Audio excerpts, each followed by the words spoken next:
它的体型很小，功能非常齐全，可以不接电使用。然后去别的朋友家露营或者是在民宿使用的话，都非常的方便。今天我们介绍这台投影机呢，其实就是万元内的投影机里面 CP 值非常高的一个选择。它是 Amazon 上销售排行榜名列前茅的品牌。它小小的一台呢，但它就算不插电，我也可以直接开机来使用。续航力呢，可以持续大概2.5小时左右，非常够你看完一般的 Netflix 影集啊，甚至是比较长的电影，其实可以加购它的这个电视棒的，就可以直接把这个电视棒安装在后面，这样我就可以看到它 Google TV 它底下的所有的服务。那这个电视棒呢，除了 YouTube 以外呢，它这底下呢有非常多的选项可以选择。它这边有 Netflix， 然后 Disney Plus、Line TV、YouTube Music、Spotify 其实都可以。你看它的那个画面细节，其实都做得蛮漂亮的。我们现在在一个没有开灯的环境下，可以很清楚的去呈现说我的树啊、我的鸟的羽毛啊，比如说一些云的一些变化。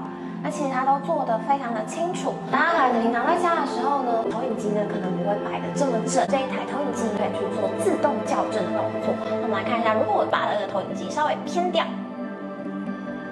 它就开始重新计算它的轨道。现在呢，就帮我重新调整，以这个角度来说，最正的一个荧幕的呈现方式。它直接搭载了 JBL 的喇叭，整体的音效表现呢非常的好。除了当投影机以外呢，它也可以去当做纯粹的音响。那它在当音响的时候呢，续航高达10万个小时。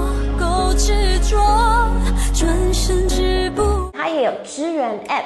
现在已经连接上了，那我就可以用手机去播各种我想要看的东西，不管是你想要用它原本电视棒的功能呢，或者是呢你想要自己连接你的手机 App 都可以。如果你今天呢是想要一台 CP 值超高10000元以下的投影机，那 Yupper 这一台金沙 T2 Plus 随身投影机其实就是一个很棒的选择。